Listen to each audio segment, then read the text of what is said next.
Listo, ya puede empezar. Bueno, muy buenos días, compañeros.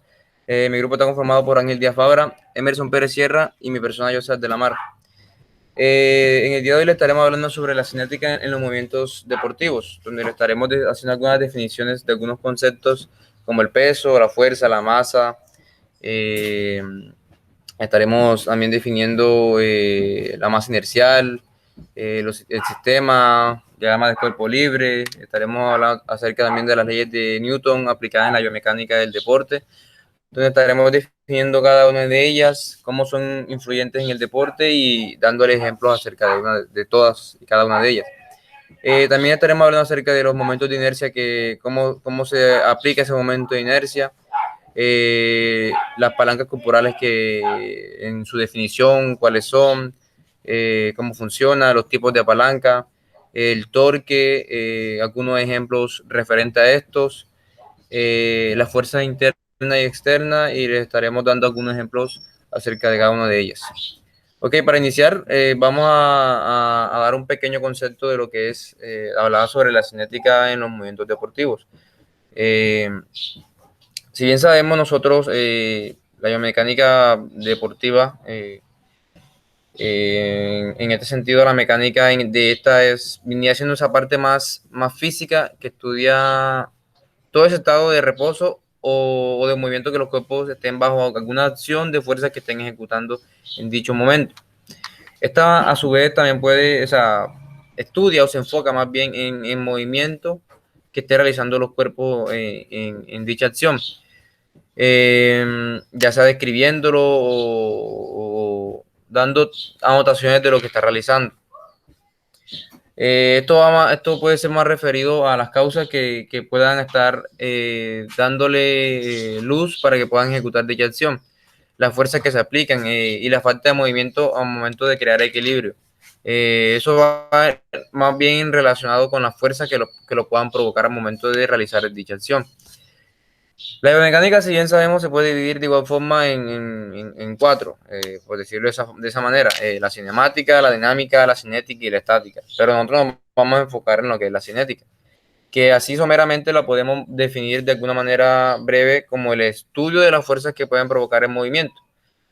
Un ejemplo que podríamos tener acerca de ese estudio de las fuerzas que puedan estar implicadas sería, no sé, el lanzamiento a una canasta o cuando un velocista sale en su partida antes de iniciar su carrera como tal, la salida que ejecuta ese velocista. Eso como parte introductoria de lo que está mal, de lo que el tema en cuestión. Bien, ahorita seguiremos con la siguiente diapositiva, que es la definición de la fuerza, donde nos dice nuestro material de apoyo que es toda esa acción que tiende a variar el estado de movimiento o de reposo de un cuerpo. En el cuerpo humano las fuerzas son desarrolladas por los músculos, los cuales tiran desde los puntos de inserción para producir un movimiento. Dado que para poder definir nosotros esta fuerza, además de todo el valor que pueda tener esta, necesitamos conocer siempre la dirección con la que vamos a ejecutarla y el sentido a que le vamos a aplicar para poder ejecutarla. Esas fuerzas son expresadas también en cantidades más bien vectoriales, ¿sí?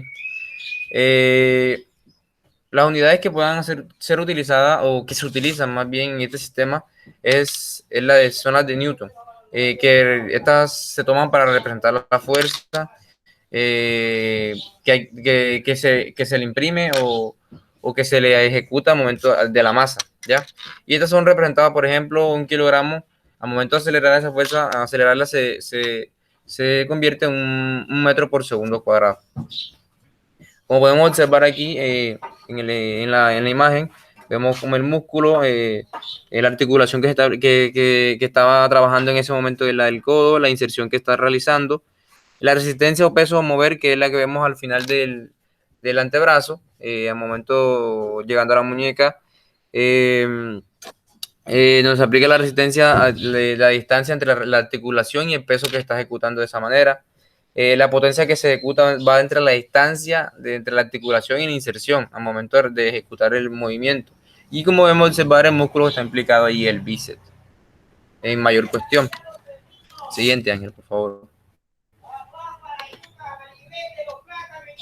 Bien, ahora hablaremos acerca de un pequeño concepto de masa. Como podemos observar, definimos como masa la cantidad de materia que contiene el cuerpo.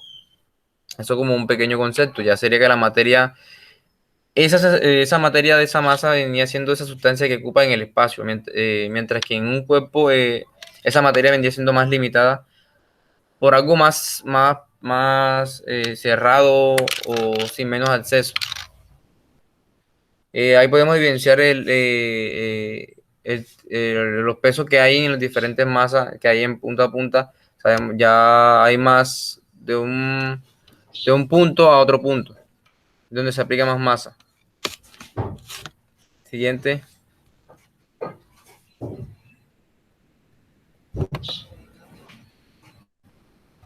Bien, la masa inercial. Aquí podemos definirla como para acelerar un cuerpo cualquiera debemos imprimirle una fuerza determinada, la cual es proporcional a su masa. A esta masa, independientemente del campo gravitatorio terrestre, se le denomina masa inercial. Es importante destacar que si bien estas son complementarias con la gravitatoria, por decirlo de alguna manera, son o llevan una línea totalmente diferente en cuanto al concepto se refiere. Ellas coinciden de alguna u otra manera, pero no son iguales. Por lo que de pronto se ha debatido, se ha dicho que se pensó, no sé, que podrían ser de alguna u otra manera que coincidieran demasiado. Y entonces el concepto que estamos definiendo lo podríamos aplicar en el ejemplo que evidenciamos. Por ejemplo, la masa se encuentra en un estado de reposo y esta masa, al imprimirle una fuerza determinada, por ejemplo, en este caso del lanzamiento de bala, eh, ella va a tomar una fuerza adicional o va a llegar a un punto de X a Y con la fuerza que se le aplique. De una fuerza más bien externa que se le ayude a aplicar al objeto. Siguiente año.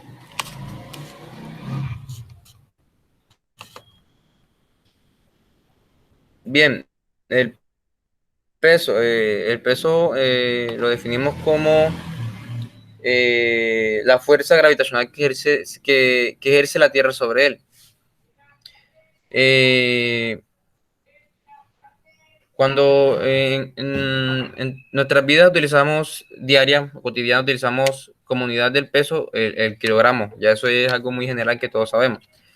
Pero ese kilogramo es un kilogramo de fuerza y esto equivale a aproximadamente 9,8 newtons, ¿ya? Entonces, como podemos evidenciar en la imagen, ahí vemos el peso que se aplica en el deportista, al momento de trotar, está haciendo peso corporal, está realizando su peso corporal, trabajando con peso corporal. El segunda imagen, donde están haciendo levantamiento de pesa en el, en el press bank ahí, están ejecutando una fuerza adicional que es la de las pesas, igual que la del deportista tercero que lleva un balón, también lleva con su masa corporal, está aplicando un peso. Ok, siguiente, Ángel.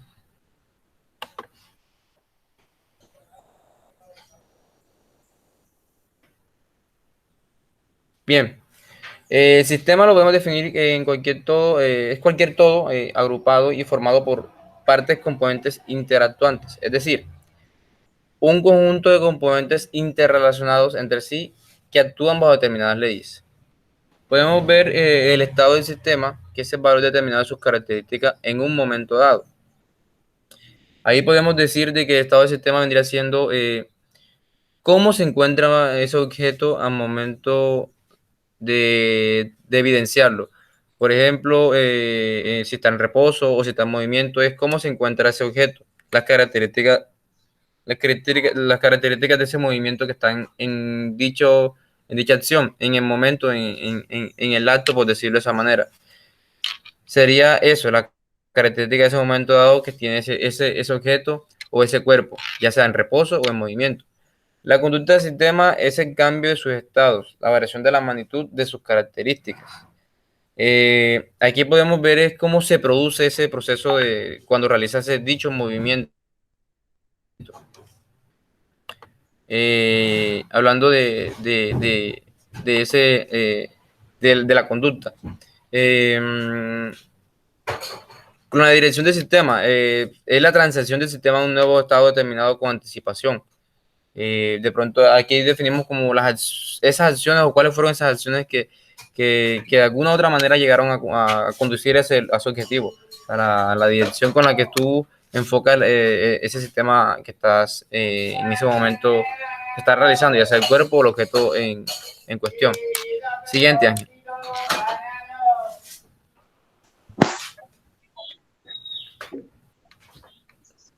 Bueno, ahorita a continuación mi compañero Ángel estará explicando acerca de lo que es diagrama de cuerpo libre y seguiremos con el contenido de nuestra exposición. Adelante. ¿Me están escuchando ahí? Sí, claro, dale. Bueno, primero que todo, buenos días. Mi nombre es Ángel Díaz y vamos a comenzar hablando del diagrama de cuerpo libre. Bueno, este diagrama de cuerpo libre no es más que una gráfica que es utilizada en física para explicar las fuerzas que actúan sobre un cuerpo determinado. Aquí vemos un ejemplo de una persona que está dando un paso o está corriendo. Entonces, sobre ella actúan una fuerza que estamos viendo al lado derecho. Estamos viendo una caja que está sobre una superficie. Esa caja tiene un peso, lógicamente, el cual, gracias a la gravedad, se dirige hacia abajo y se señaliza con la letra P de peso. Además del peso que está realizando la caja por acción de la gravedad, encontramos también una fuerza normal que va hacia arriba, o sea, que empuja el peso hacia arriba, que lo detiene. En este caso, digamos, vendría siendo el piso o la superficie en donde se apoya la caja. Esa sería la fuerza normal, que evita que la caja siga su rumbo hacia abajo. Además de esa fuerza, también tenemos una fuerza, digamos, de empuje o de aceleración, la cual va desde el centro hacia la derecha. Y una tercera fuerza que es la contraria a la fuerza de aceleración, que vendría siendo la fuerza de resistencia. En este caso sería la fricción.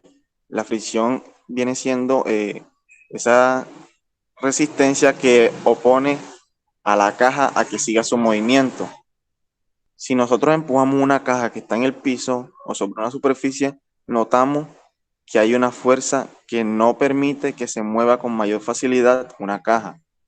Entonces esa sería la fuerza de resistencia. En el caso de la pierna del atleta o de la persona, vemos que la fuerza que se ejerce hacia abajo vendría siendo el peso total de la persona, que lo mantiene en el sitio donde está parado o donde va caminando. Y la superficie que vendría siendo el piso es la fuerza normal, lo cual provoca que se sostenga ese peso sobre esa superficie y no siga su recorrido hacia abajo por efecto de la gravedad. Y gracias a este contacto entre el peso y la fuerza normal, se produce una fricción que es la que permite que una persona camine o corra por esa fuerza de resistencia, la cual es aprovechada para generar un impulso. Pero también debemos tener en cuenta las leyes de Newton. Básicamente son tres. aplicadas al deporte. Como primera ley de Newton, tenemos que dice que todo cuerpo conserva su estado de reposo o de movimiento rectilíneo uniforme. Aquí le damos un ejemplo donde vemos a un deportista de voleibol donde eh, le aplica una fuerza a la pelota. Si esa pelota se mantiene en reposo y nadie la toca, ella no se va a mover y se va a mantener estática, es decir, en un solo sitio. Pero si a esa pelota se le aplica una fuerza, lleva una trayectoria la cual no será detenida hasta que algo o alguien se atraviese en su trayectoria. Básicamente la ley de Newton dice que todo cuerpo en reposo se mantiene en reposo y que todo objeto en movimiento sigue su trayectoria hasta que algo o algo lo detenga. En este caso, voleibol, cuando se le pega con la mano, la única manera de detener esa pelota es el otro oponente que puede agarrar la pelota o que le da una fuerza contraria. La segunda ley de Newton nos dice que la resultante de las fuerzas que actúan sobre un cuerpo de masa es directamente proporcional y tiene la misma dirección y el sentido que la aceleración produce. Esto se resume a que a mayor aceleración, a mayor fuerza aplicada, mayor aceleración va a tener un objeto. Seguimos con el ejemplo del voleibol. Cuando un deportista, sea hombre o mujer, le aplica una fuerza a una pelota para dirigirla al otro lado de la malla o el otro lado del campo, va a llevar una fuerza que se transporta a la pelota. Esa pelota va a llevar una fuerza determinada dependiendo del nivel de fuerza que se le aplica. Y va a llevar una dirección dependiendo de la fuerza, si es una fuerza leve o una fuerza mayor. Todo depende de la fuerza que se le aplica. Y en cuanto a la tercera ley de Newton, nos dice que a toda acción se le supone una reacción de igual intensidad y dirección, pero de sentido contrario. Bueno, básicamente sería lo mismo en el voleibol. O vamos a poner otro caso, en el básquetbol, como lo vemos en la imagen. Cuando un deportista de básquetbol lanza la pelota al suelo, lo hace con una intensidad, lo hace con una fuerza.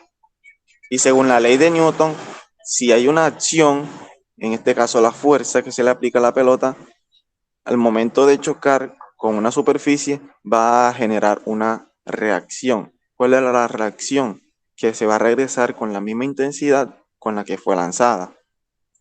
Es por eso que cuando un deportista lanza una pelota al piso, su sentido contrario a la acción es la reacción, que es donde la pelota vuelve a donde fue lanzada, a su principio. Pero eso en cuanto a las leyes de inercia, las leyes de Newton.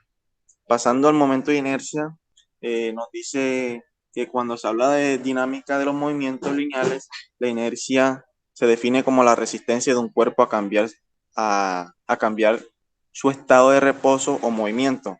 Bueno, aquí vemos el ejemplo de la bailarina, donde mantiene un eje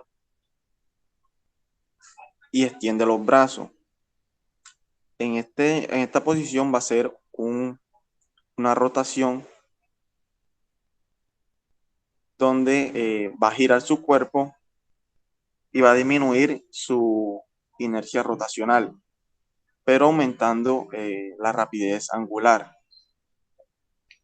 En cuanto a los brazos extendidos, si nosotros tenemos los brazos extendidos y queremos dar un giro, se va a facilitar mayormente a que cuando tenemos los brazos pegados a nuestro cuerpo o a nuestro centro de gravedad, que es aquí. Cuando nosotros tenemos los brazos pegados, La consecuencia de esto es que se disminuye la rapidez angular.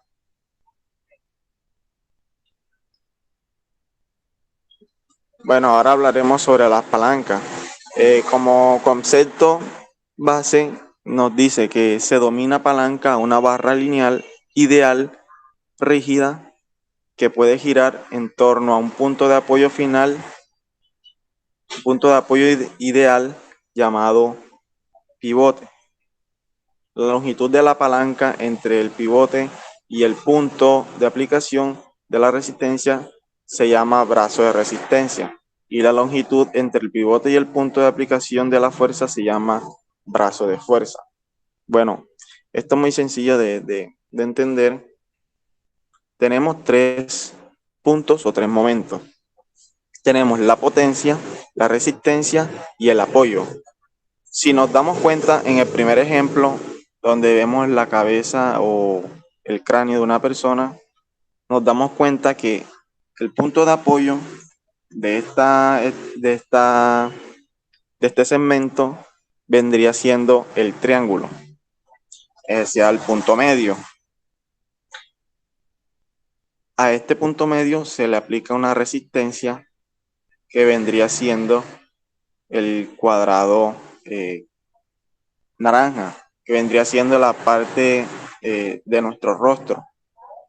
Además de una resistencia y un apoyo, debe existir una potencia. Es la que nos va a mantener erguidos o en una posición o en la posición que nosotros queramos. Es decir, en este caso los músculos de la parte posterior de nuestra nuca, que nos va a permitir mantener erguido nuestro cráneo. En cuanto a la pierna, se va a mantener una resistencia que viene siendo el peso de la persona, que está en el centro. A esa resistencia hay una potencia y un apoyo. La resistencia va en el centro.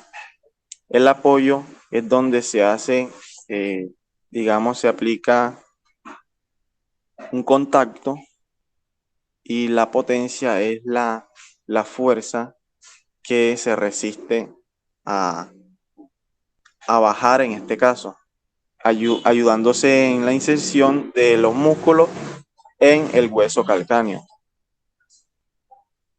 Y en cuanto al bíceps, también vemos un apoyo, una resistencia y una potencia. En este caso, el apoyo estaría en la articulación escapulohumeral, perdón, y la resistencia estaría en la parte de, digamos, la articulación del codo. Y la potencia vendría siendo la que proporciona el músculo, en este caso el bíceps, para poder hacer un levantamiento del segmento. A continuación las dejo con mi compañero, que estará hablándoles sobre los tipos de palanca.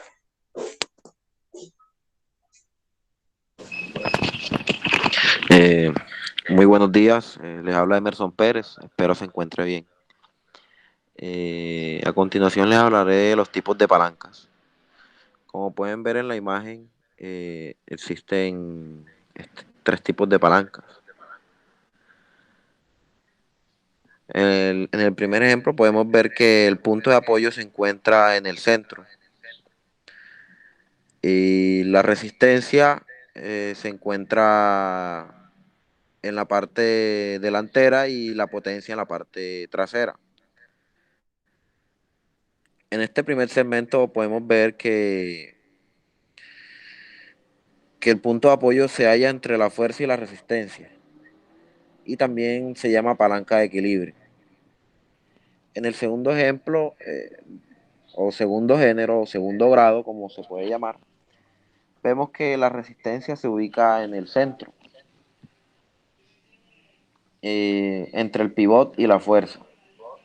También se le denomina palanca de fuerza porque el brazo de fuerza es mayor que el brazo de resistencia. ¿Sí? Eh, Cabe decir que son escasas en el cuerpo humano. También tenemos la palanca de tercer grado. Como el ejemplo que estaba explicando mi compañero, el que hace la fuerza, en este caso la potencia, es el bíceps, que sirve para ayudarla al levantamiento del segmento. La fuerza se ubica en el punto de apoyo y la resistencia. También se le denomina palanca de velocidad y son las más abundantes en el cuerpo humano. Un ejemplo claro es de eh, cuando se patea un balón. Es un ejemplo claro de de la palanca de tercer grado.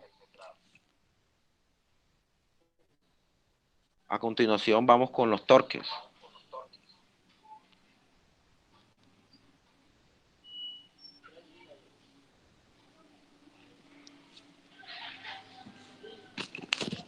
Bueno, se sabe que el torque es el momento de fuerza en el efecto giratorio que produce una fuerza aplicada a un cuerpo provisto que contenga un eje. En el primer ejemplo podemos ver la llave,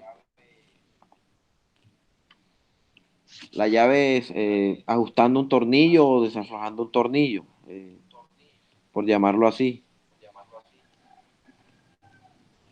Es cuando una persona aprieta un tornillo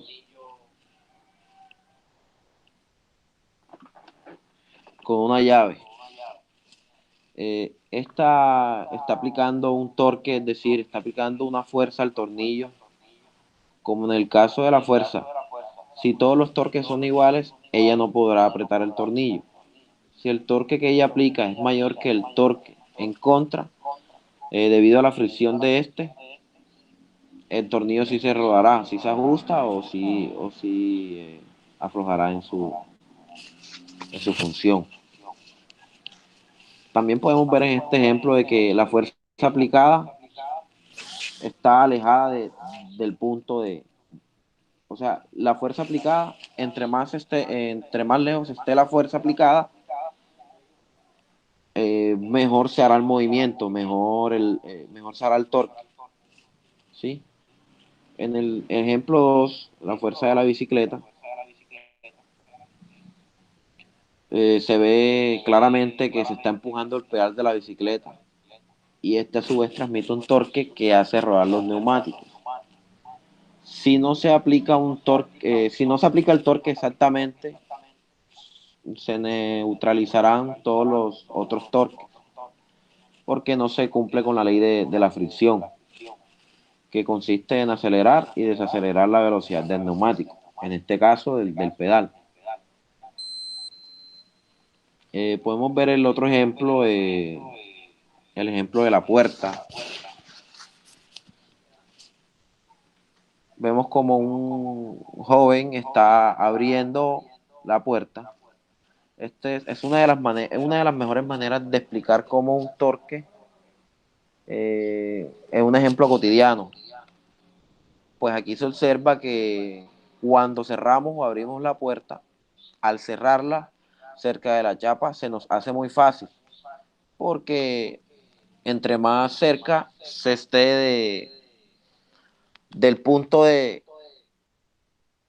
donde se aplica el torque, es más fácil, pero mientras más alejado esté, se nos hace más complicado. Es un ejemplo contrario, Emerson, ¿sí? te corrijo ahí en esta parte, es lo contrario, cuando se aplica una fuerza eh, alejada del torque es más fácil, el torque vendría siendo las bisagras de la puerta. Sí, sí, sí, o sea, es un ejemplo contrario a la llave cerrándola o aplicándole la fuerza al tornillo, ¿cierto? Entre más lejos se haga la fuerza, más fácil se hace, ¿cierto? Estoy en lo cierto. Sí, claro, así es. Está bien. A continuación vemos los torques. El el torque es igual al brazo del momento por fuerza, como se puede ver en el ejemplo. Vemos que es la línea de acción.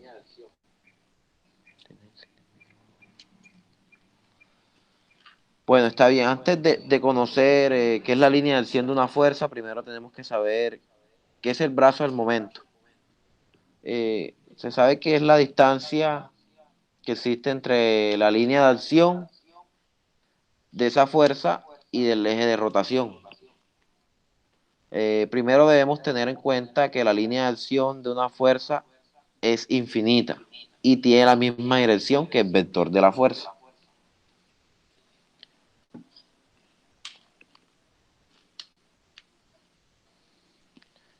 A continuación, en el ejemplo podemos ver cómo el brazo del momento, cuando está en extensión, el ejemplo que podemos ver cuando el brazo está en extensión, sosteniendo la pesa o sosteniendo ya sea un peso X, podemos ver que cuando está alejado, eh, o sea, la fuerza que se hace es menor.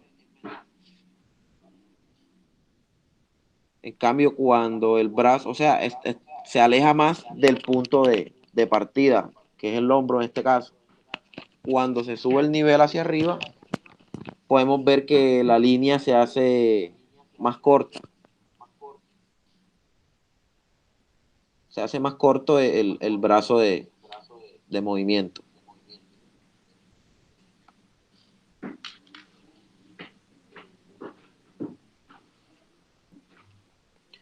Fuerzas internas y fuerzas externas. En biomecánica se suelen considerar a las partes constituyentes del cuerpo humano como un sistema. Y cualquier fuerza que una parte de este ejerza sobre otra es considerada una fuerza interna. Por ejemplo, cuando un músculo se contrae y genera un esfuerzo sobre su punto de inserción, esta fuerza es considerada interna. Por el contrario, la fuerza gravitatoria, la resistencia aerodinámica y las fuerzas que se ejercen contra el suelo o contra otro cuerpo son consideradas fuerzas externas. A continuación, les daré unos ejemplos de las fuerzas internas y fuerzas externas. Pues las fuerzas internas se caracterizan por la interacción entre los segmentos internos, es decir, en este caso la atracción muscular, cuando se hace una cadena cinética.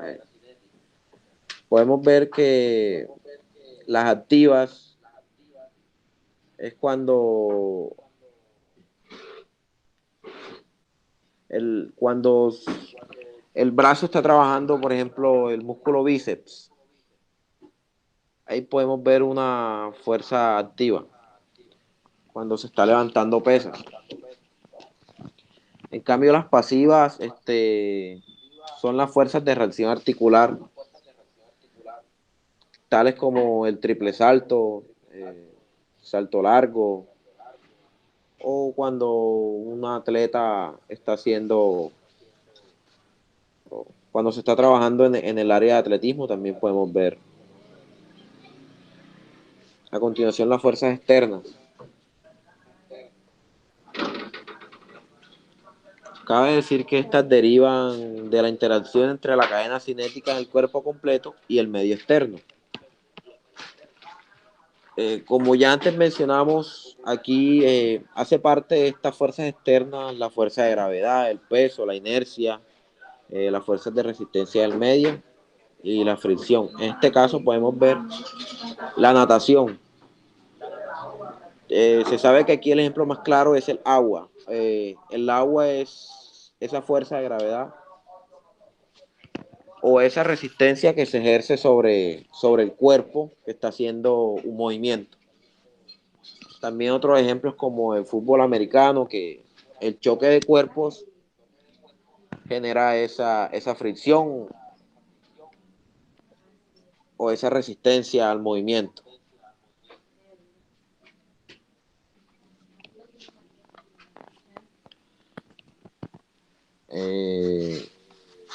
Muchas gracias.